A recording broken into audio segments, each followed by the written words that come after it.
Hey, g'day. G'day, g'day. Where are we? We're in Brisbane, Rose Street, Park Lanes. Yeah. We might sprinkle a couple of things in for these last couple of videos, just some of the things that you can do around Brisbane. But while we're actually sort of covering off on the stuff for the van and for the car, if you come to Brisbane or you're looking for things, you can do worse than to sort of pack a sandwich or go and buy a snack? Or a bit of lunch or something like that, and come and sit out. The cafe here's not too bad, actually. The cafe here's not too bad, yeah. But if you want to just spend a relaxing couple of hours, yeah. So like most of the capital cities, you can rent e-bikes and the e-scooters and things. If you want to do that, so it's right on the edge of the CBD, just on the western edge. Yeah, we've been trying to figure out what we're going to say about the van, haven't we? Yeah. We might need a caffeine starter to actually sort of clear our heads a bit.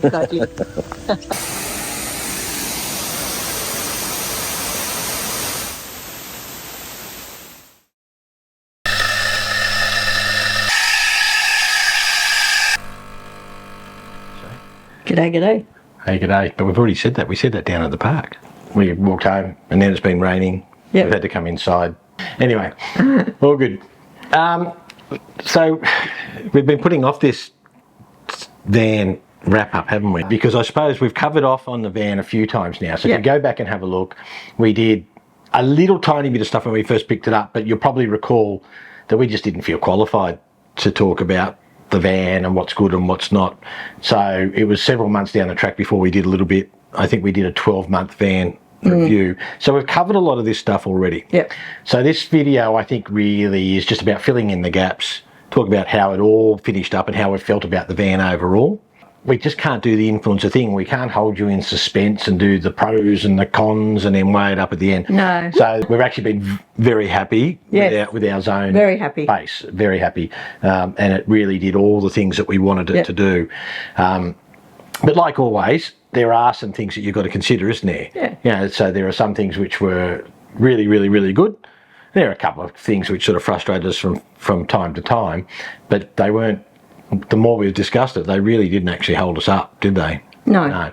So thanks for all of the messages, all of the questions. Yes. That's been great. We've done 32,000 kilometres. We've done post-service, post-warranty stuff. Yep. Look, on that note, we have actually got to thank both the team at Zone, because there was no issue with our warranty items. No. That was a couple of the things that we'd had were known to Zone. You know, so keep in mind, you can't buy the base anymore, and they were sort of in transition between their Gen 1, which the base is part of the Gen 1 family, and Generation 2.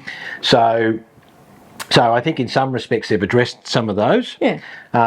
Look, it is true that there are some things we like in our base probably more than the Gen 2 guys. Sorry for the Gen 2 guys. You know, I mean, there's some great things in the Generation 2 vans as well, but we'll cover those. Yep. Got to thank Rich at Coolum RVs. Yes. Rich and the team. Rich used to be at Zone, and Zone has now outsourced the servicing. And through agents. We've had a good chat with Tofty, at Zone about that, because one of the decisions when we first bought the Zone, that was a really big factor. It was a big factor. We'd come out of COVID, you know, we're sort of at the back end of the second year of the pandemic, and having servicing relatively close to the manufacturer and the servicing close was an important factor for us. So there's no question that, you know, we did sort of wonder about that. But having Rich there at Coolum right around the corner, we'd have travelled to Coolum anyway, was good. And Rich did a fantastic job. One of the questions we get, and we'll try and answer it a little bit later, is if we had our time over, would we still choose this van? It's an awkward question because it assumes that you had different considerations now to then, and maybe you do. If having had a year on the road and your considerations were different and you realise that the van that you'd bought wasn't doing the things that you actually did, right, then that might choose it. But we can answer the question that, no, we're actually quite happy with the van that we chose.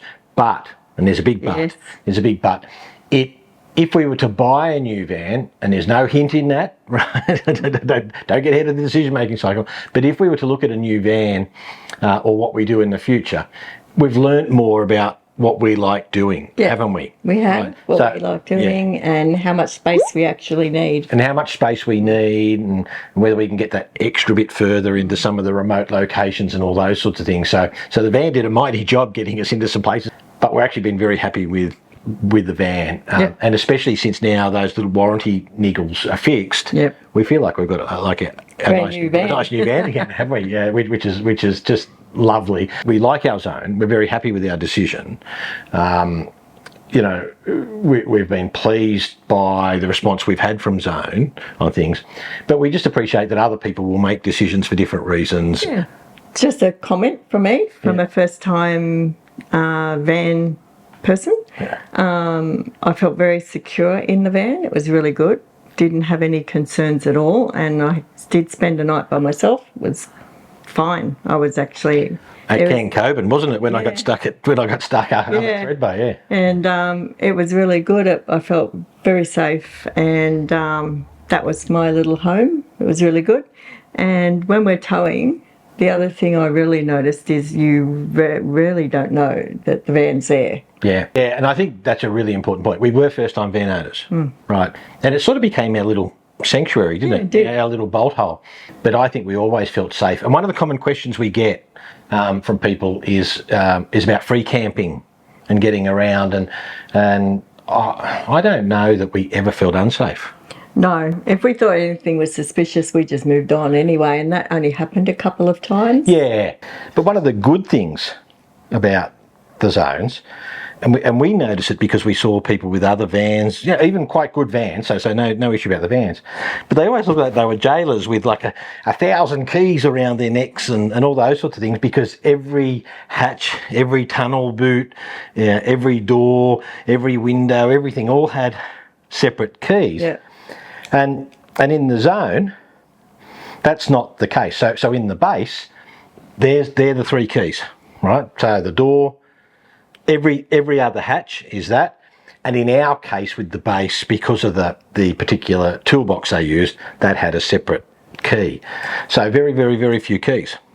We liked that. We actually saw a number of people get locked out of their vans. We did. I can't tell you where we carried our spares, right? No. But it was always in the same place. Yes. Right? And we usually always had that around our neck. And we kept these around our neck or secured in the zipper in the top of our day packs. Yep. So absolutely, you've got to have a spare set stored securely somewhere else. And the other thing is, a lot of caravan doors you can lock from the inside and pull it shut. Don't do it. Don't do it. Always lock your door with your key as you pull it out. The other thing that is not unique to Zone by any way, shape or form, but we'd recommend to people if they can afford it, it's not essential, right, is the airbag. So the Cruisemaster airbag suspension not only was good, the XT suspension was very good, and that's not even the toughest of the Cruisemaster suspensions, right? But we chose to have the XT, which is somewhere in the middle, and that was good off-road. But the airbags for 2 things: being able to adjust in the camp, right? It kept us nice and level. Yep. All the time. And I think there was only a couple of places where the airbags didn't have enough adjustment in them to do the job. And one of them in particular was probably Ormiston Gorge, wasn't it? Yes. In the Northern Territory. It was like this. It was a really sloped campsite, and we just used the Maxtrax. Yeah. As a levelling block on one side, and Bob's your uncle. We were fine. But the other thing that they can do is, like when you're going through the river crossings on the Gibb River Road and other places, you can lift above the travelling height a bit just to give yourself an extra bit of clearance. So it's a very high clearance van anyway. So once you've done some off-road stuff, if you're worried about the clearance, you just get them back to the right height. If you're going to be towing, understand weights. Right. Go and invest yourself in the time. And when you buy your van, one of the best things we did was, as soon as we got the van, it was the day after we'd bought the van. I think we towed the van to the van park at Mooloolaba. Yep. it wasn't so much it was a nightmare, but there was a bit of head spinning, wasn't it? Yeah, it was. And we were new to it. well, and we've done some complex things in our life, okay, right? But this was a bit different. But we'd actually made sure that for the very next morning we'd booked two things: a caravan towing course. Yep. All right. For both of us, so that we could both sort of know the basics, and the other thing we got the van weighed. Right. And we found out straight away that just in terms of how we'd loaded everything and in the car, we were 50 kilograms over on the rear axle on that one, which is fine, folks, right? That's actually why you weigh. That's why you weigh. That's why you weigh. So we knew what we had to do. So we knew what we then had to work with. So at that particular time, we just readjusted and moved some stuff out of the car so that we were all legal and compliant. And then that helped us with the decision making about what we subsequently did. And and we made all that work because we got all that right, and over the course of time we were generally travelling about 380 kilograms under the maximum GCM for the whole rig. So our weights were fine.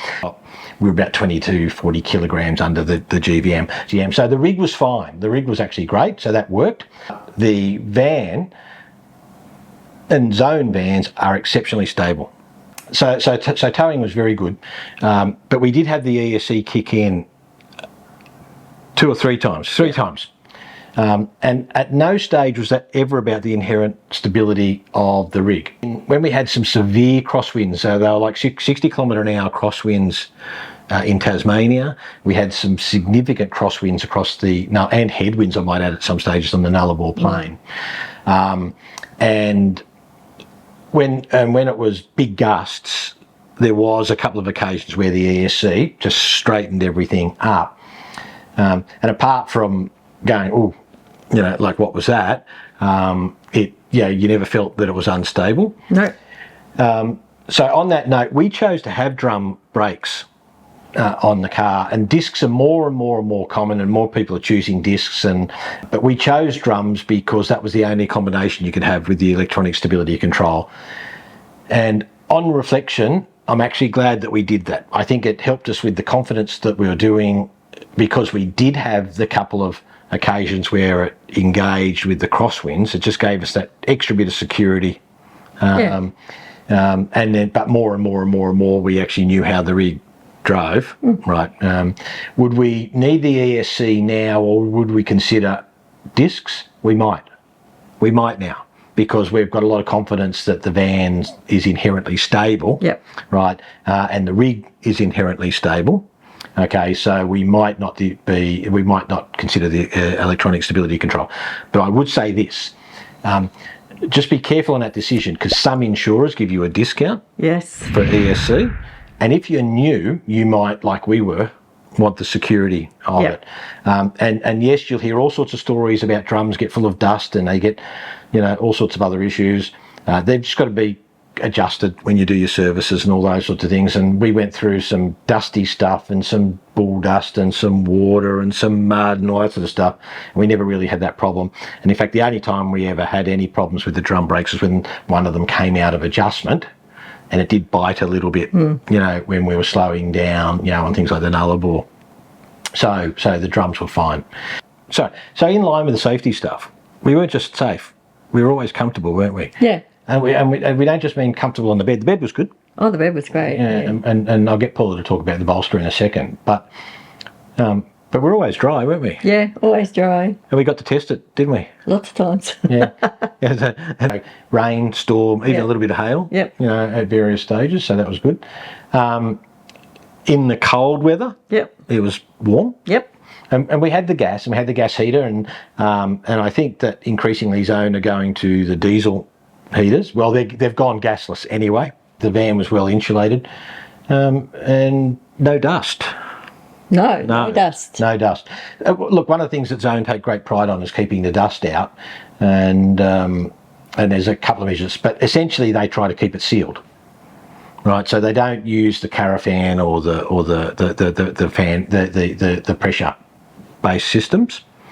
They just try to keep it out, which basically means that in our van, you had to create the ventilation that you need to be compliant for the gas when you're using the gas and you switch the gas on, and that's just a couple of little vents just under the base of the bed, wasn't it? Yep. And I think the only 2 times we got dust inside the van Was when that vent was open. Yeah, we didn't quite close it off properly. So it was in, but it wasn't sealed off properly. And the other time? Cooper PD. Oh yeah, and that was like it was hot, and the night had cooled off a little bit, and so we had the windows and the vents open, and then we got this massive dust storm come through, and even by the time we got everything packed up, we were sort of coated. A little bit dust. So that had nothing to do with the inherent dustproofness of the van. So we always felt dry. We're always good with dust.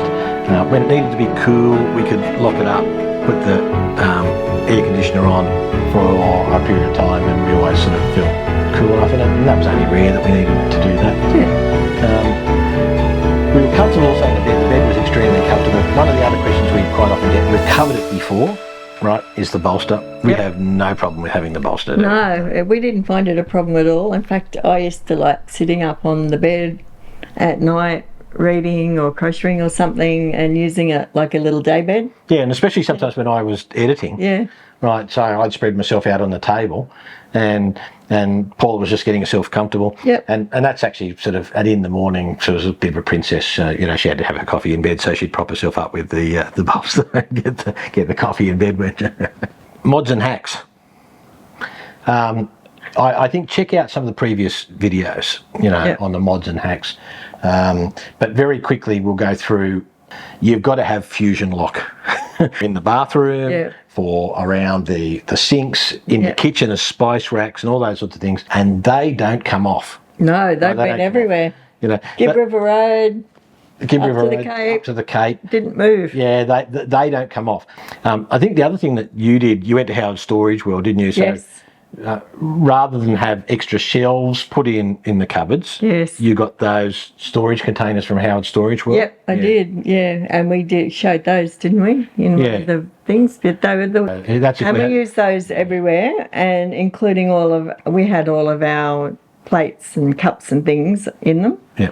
And they worked a treat. Yeah. And the other thing, because it goes to the corrugated roads and the rough stuff and the off-road stuff, the fridge bars that we put in from BCF. BCF. To the van itself, underbody protections. The zone's got a lot of nice protection with checker plate underneath a lot of that. Couple of little exposed areas that I just covered up with the pool noodles. Yep. Right, and use pool noodles and zip ties. Zip ties is don't go anywhere without them. yeah. Almost better than 100-mile-an-hour tape, isn't it? So Zone do actually have extra underbody protection in front of the suspension. But Wade Saman Sheet Metal Works, and Wade owns Zone also. He designed something which had about 40% extra protection in there, and we had looked at that and thought that was a good idea. Yep. So we got him to do that. And I might add, he also modified one of the rear wheel carriers so it took the Land Rover pattern spare wheel, because we put a spare wheel of the car on there. One of the questions that everyone's always going to ask, and there's no getting away, no matter how good any caravan is, chances are you're going to have something break when you're doing some of these rough roads, right? Even if you've got a van designed for off-road, which the Zones are, that doesn't mean that you can flog them. They're still pieces of mechanical equipment. So you've still got to air down, right? You've still got to drive the conditions. You've still got to slow down and take it easy. And sometimes some things just break. So we'll go through those quickly. But first of all, structurally, the Zone van, fantastic. Yeah. Yeah. We didn't have any of the came up trumps. It came up trumps. Yeah. We body, we didn't have any issues with anything sort of breaking that way. Chassis, we didn't have anything break or crack or do any of those sorts of things. Our chassis is hot dip gal. And that was a bit of a trade-off, right? Because hot dip gal for our chassis is 70 kilograms extra. A lot of vans are just Duragal rather than the hot dip galvanised metal. We chose, well, it was standard in the base anyway. It was just how the base was done. But we would have chosen it anyway because we felt that we were going to be near a number of coastal areas over time. And even though you're definitely going to wash your chassis and wash underneath your van whenever you go near saltwater areas anyway, it just provides that extra long-term protection.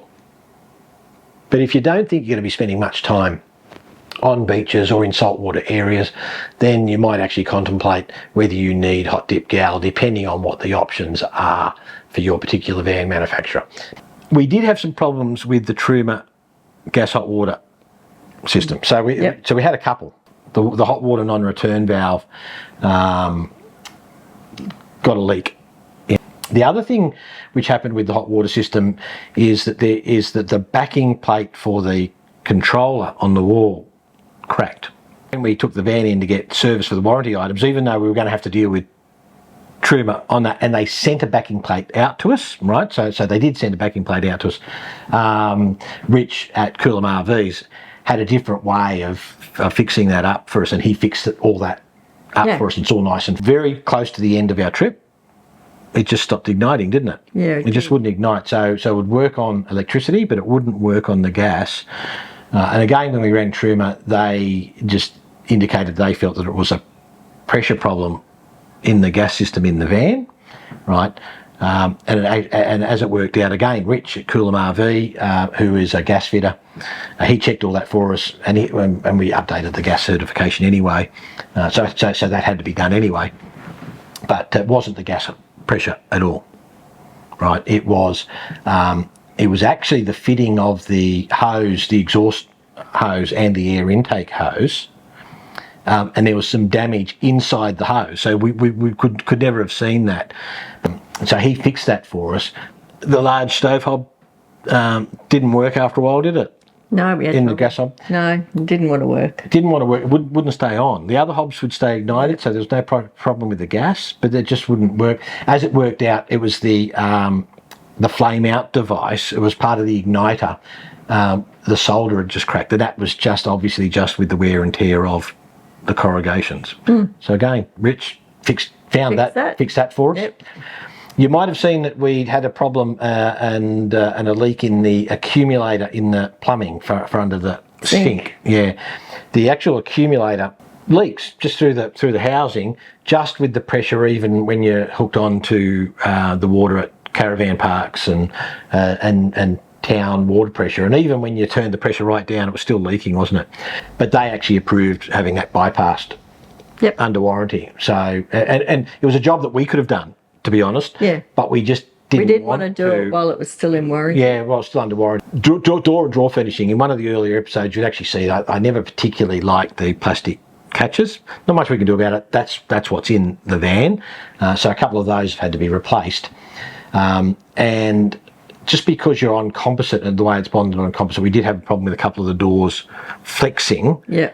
And then coming open when we were travelling. Rich has fixed all of that up for us, again under warranty, right? So he's fixed all of those sorts of things and some of the incidental damage which had come from that, and done the best he can to line all that up and fix all that. So we're reasonably comfortable that and the pull-out pantry now actually have got some slightly more permanent fixes in them. But I think on the rough roads, we probably still will, as a precautionary measure, just put some 100-mile-an-hour tape on a couple of those larger doors.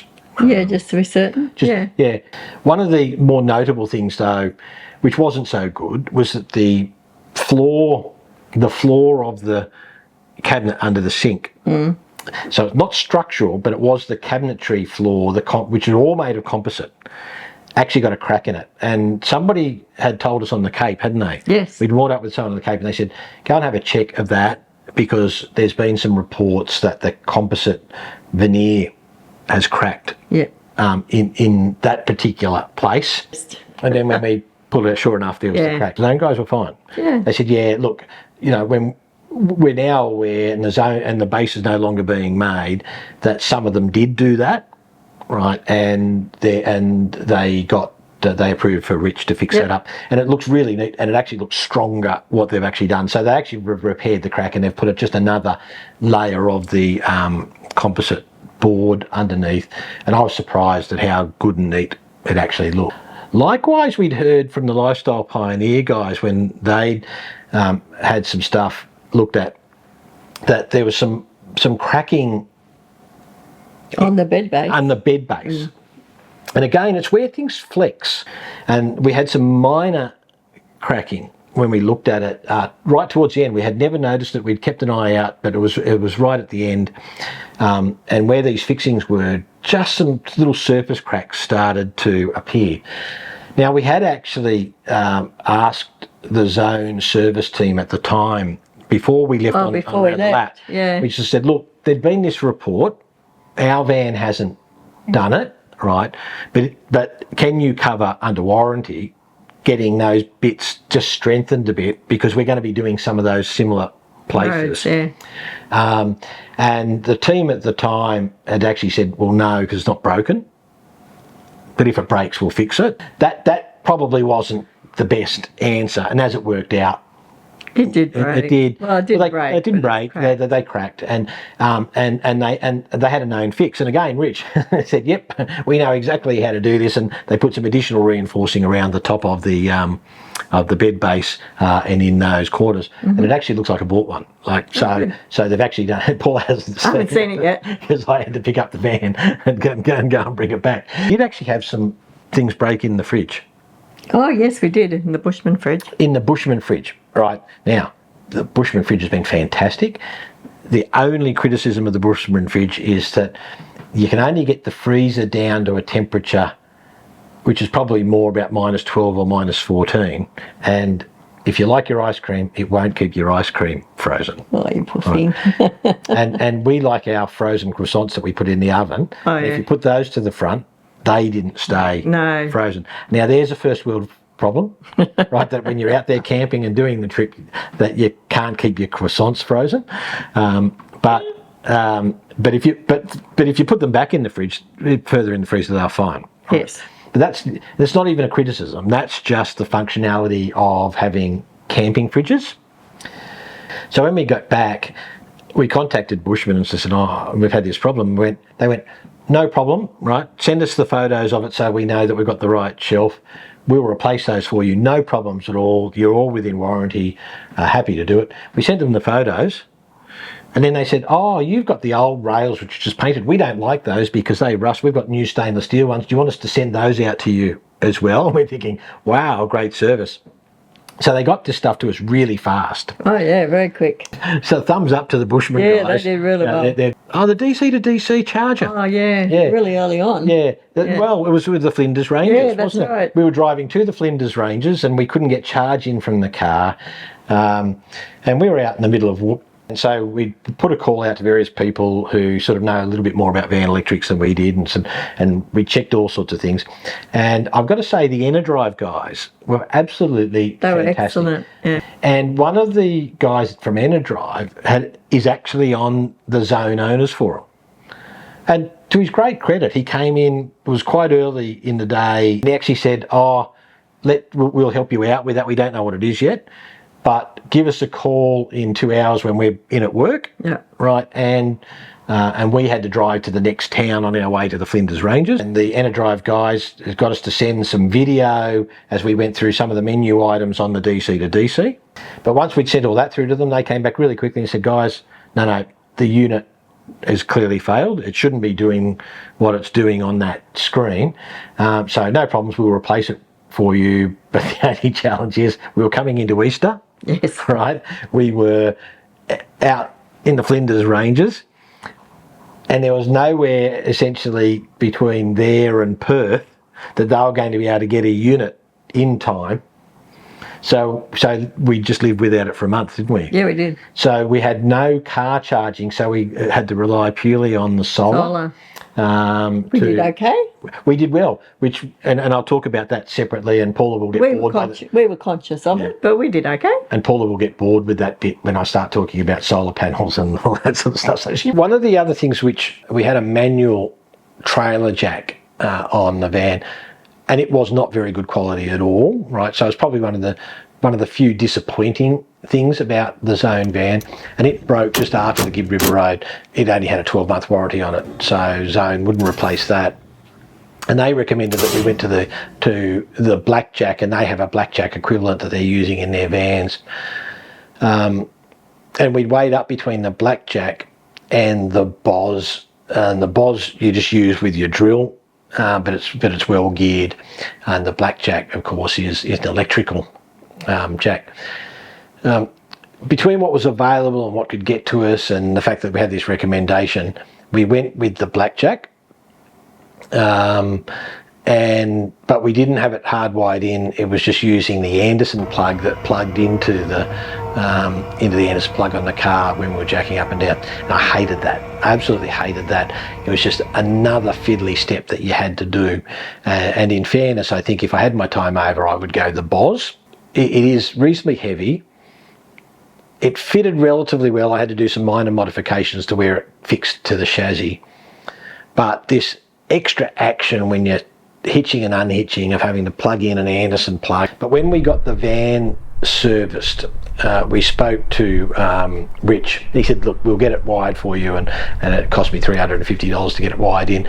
And I decided that rather than replacing the Blackjack with the preferred Boz, given that we'd already invested in the Blackjack and it was working well, and it is a pretty good jack, getting it wired in was the next best thing, jack. And now that it's wired in, I think that's going to make it a lot easier.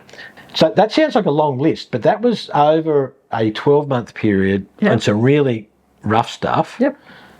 And it's all been fixed. Yeah. It's all been fixed. So so we're really happy.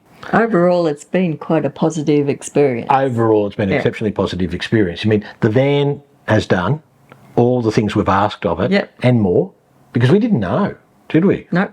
We just didn't know. You go through those things, about half of them weren't Zone components at all, right? They were third-party components. Battery and solar.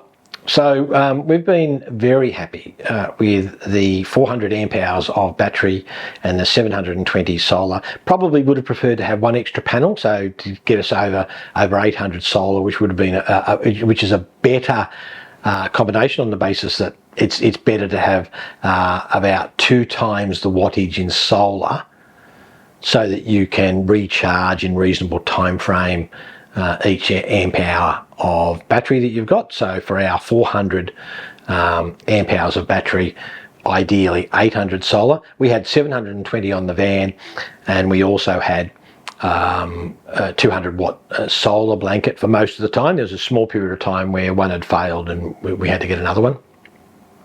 And the other thing is we had the solar on a separate controller to the DC to DC that charged from the car, and that meant that when we were driving between camps on our moving days, we were actually getting both the benefit of the solar and the vehicle in through the DC to DC at the same time.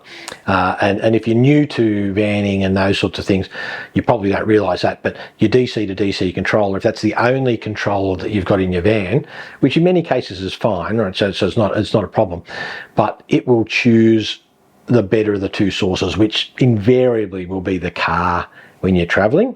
And in our case, we got both. So we could keep our air conditioner on for a couple of hours and run the battery down a bit, but you didn't want to run it down too much. And we quite often found that was just enough on a few of those nights as you got into the early evening with the van sealed up to cool everything down, and then the edge would come off the day, and then we were fine. And everything charged up again the next day. But on the really, really hot heat waves, multiple days, 38, 39, 40, no question the only options you have then is just, frankly, to put up with it.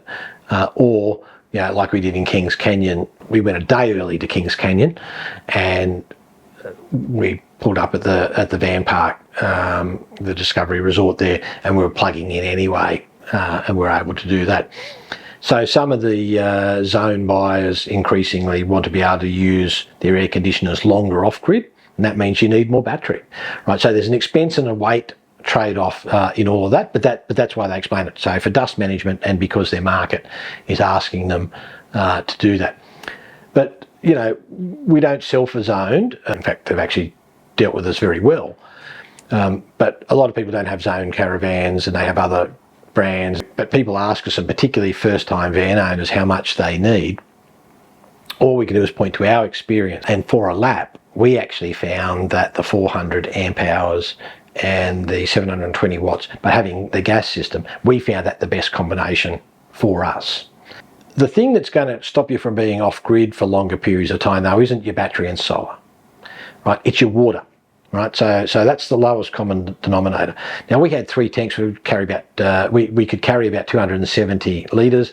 That easily got us a couple of weeks off-grid, easily, and a little bit longer than that if we tightened our water usage a little bit.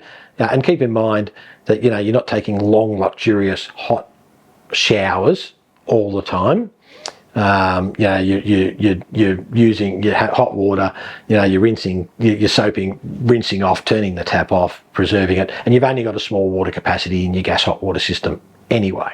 But we didn't carry 3 full tanks very often because it's just excess weight. 100 litres of water is 100 kilograms, right? So that's worse fuel economy if you're dragging it all over. It's more strain on your rig and all those sorts of things. So it's just, in our view, wasteful. So we would more often than not be travelling with 1 water tank and planning ahead and having a look to see where fresh water stops were using something like wiki camps. And if we then knew that we were going to be off-grid for a period of time, we'd actually make sure that we topped up at one of the water points before we were going off-grid. Then we'd fill the water tanks up. Then we'd go set up our camp. And keep in mind, though, that increasingly national parks and even some campgrounds, some private campgrounds, are actually asking you to be completely self-contained. So you might have to be able to store grey water. We had a grey water tank with a grey water bypass. And the math doesn't add up sometimes, right? So you might have 270 to 300 litres of onboard fresh water, but once that becomes grey water, right, you can only store 90 to 100 litres of it in a grey water tank. We had an extra little cart that we could top up just to take the edge of that, another 27 litres, so we could take that away to somewhere where we could dispose some extra grey water. But the grey water may become a limitation as to how long you can spend off-grid. We've said it before, we've said it again, and we'll say it again. We had a composting loo, and we think it's great. Can't imagine that we would ever go to a chemical cassette loo. Yeah, so overall, we've been really happy with it, haven't we? Very happy. We've been very happy. You know, we had a great adventure. Yeah, we did. And we, to be honest, we didn't actually know whether we would just do this, because we do a lot of travel. We like going overseas. Originally we sort of thought, well, just maybe we'll do the trip around Australia, because it really was about getting to the places that weren't that easy to get to. I know everyone says you can just do it in a car and you can do it with motels and you can do it with hotels, and some of those places you can't. We chose the van because we wanted to go to some of these places, and then we ended up going to even more extreme places than we thought that we might. So we've liked it. But at the time, we sort of thought, well, let's just give this a go for a year. And it may well be that we've exhausted our passion for all that, and then we just sell the car and sell the van. I don't think so. And now we're sort of thinking, no, that it's not that. But we certainly got value out of it. Yes. Right. And it's expensive, guys. Yes. Right. So if you're a first-time van considerer and you've got to buy a car and you've got to buy a van, you don't necessarily need to buy something as expensive as the Zone, and they are, right? Okay, you know, there's no getting away from it. They are, and a number of the other brands have some top-line caravans that are also expensive. And you don't need to buy a Defender, right? But, you know, I've got to tell you, I mean, even the Land Cruiser is $140,000 plus then all the modifications you've got to do for GVM and GCM upgrades. Anyway, there's tons and tons and tons of options. But if you do, I mean, it's expensive. But you can actually live very comfortably in some extreme places, and it was fun. And we really liked it. And if we're honest, we still haven't got used to being home. No. So we've been home a couple of months now. Yeah. One of the questions we get is, would we do the same thing, or are we going to keep the van, right? You know, or would we do a different van if we had our time? Some various variations of that questions. And the short answer to that is we don't know. No. No. Who knows? Yeah. I think, in fairness, we've liked the base. And I did say that there are some things I like about the base more even than the Generation 2 vans that Zone have got. Now, there's some really good improvements that they've made in the Generation 2. Yep. Right? So there should be. That's why it's Generation 2. Okay. So they've adjusted some weights a little bit. So you've got a little bit more leeway on the toe ball down weight. There's a range of other things they've done. They've changed some of the electrical arrangements to a cabinet from the outside. They've moved to Red Arc. Well, look, I'm so on that. Red Arc, fantastic brand, no issue about it. But we've been very happy with the Enerdrive system and the backup that we've had on the Enerdrive.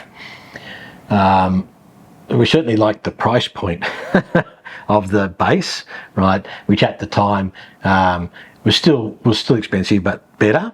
Okay, so I think on balance we've loved the base, and we actually think that we made the right decision. Yes. On the base.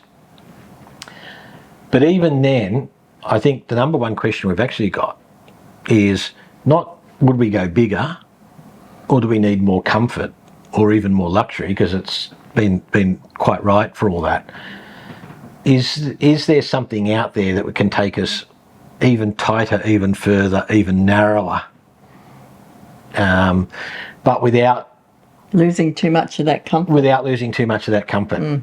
So there is this question in our head: is there something that's just maybe a fraction smaller? Is it narrow? Is there something that's narrower? Right? Is there something that can get us that extra little bit further? And we're not sure that there is. So we dropped into the Zone guys. We had a look at their new Expedition. Great van, right? And a number of people, and we won't do a review of any of that. We've just literally visited to have a look at it. And one of its benefits is that it's narrower. Still a 19-foot van, right? So it's actually slightly longer than ours. But it's a pop-top arrangement. So some people like that for fuel economy and all those sorts of things. But for us, that particular Expedition probably doesn't quite meet the mark, because it comes back to that thing about it being our sanctuary, doesn't it? We actually liked the hard shell van. Yeah, if it's really pouring with rain and it's nasty weather, where you want to be safe and comfortable. And quieter. And quieter. Yeah, I just think so there's where some people will have absolutely no problem, and they would like the benefit of the lower profile with the pop top for fuel economy and all those sorts of things, so which is quite a valid consideration. So we looked at it. We were pleasantly surprised by it, and it looks very good. But would we move from the base to that at the difference in the price point? Probably not, because we don't want the pop top. Okay, which means that on balance, we've either got to try and find something else, right? And we know the Zone guys are sort of doing some innovation and all those sorts of things, but at the moment that's what they're offering is. We'll look at a couple of other brands, and then so on balance, we're a 50% chance of just keeping the base because we've been very happy with it. But somewhere in that other 50%, there's the range of options for: do we sell it, wait for something else to come along? We don't know. No. And you shouldn't read into that we're in any way sort of unhappy with. We have to store our caravan. Yes. We live in a city. Right, so we've got to weigh up the relative cost and availability of storage, and it's not cheap. and it's increasingly not cheap. But is the van still good? Yes. Are we very happy with the decisions that we took? Yes. Did we get it fitted with the right level of extra equipment for the way we were going to use it? I think so. Yes. Yeah, we've done a lot of research on it. We didn't have any regrets. No, always felt comfortable. So we love the van, and it contributed significantly to a brilliant lap of Australia, didn't it? It did. Yeah. We'll have to think about what the decisions are, but at least we actually know that the default position of keeping the van and continuing to do those sorts of things is a very good option that's available to us. I hope that answers all of your questions. All right. By all means, ask some questions in the comments, but so far as the van goes, we're not going to do any more videos on it. We've covered a range of things before. This has been an extensive video, and we've covered all the sorts of things extra about how it's performed, and it's been performing great. and you can't get this van anymore. But hopefully those sorts of considerations do actually help you with your own choices and what you do, and you actually know that we were pleased with our zone base. Yeah. 18'6" in a week or two. We'll give you the update on the Defender. This is almost the very end of the series. Thanks again. Remember to like. Up to you if you subscribe. I mean, the channel will come back at some stage when we do things. Yes. We might tidy up some of the old videos. Oh, some of the early ones. So we love sharing, but don't forget to like. Don't forget that 100% of our ad revenue still does go to Legacy and to the RFDS. Yep. For as long as people watch the Big Lap Gap Year series, that money will just, as it filters through, we'll just keep sending that off. So none of that will ever change. But on that note, I better go and figure out how I'm going to edit this into something which is half interesting to the people. Again, thanks for joining us. Please don't forget to like and subscribe, and remember, 100% of our YouTube advertising revenue goes to charity.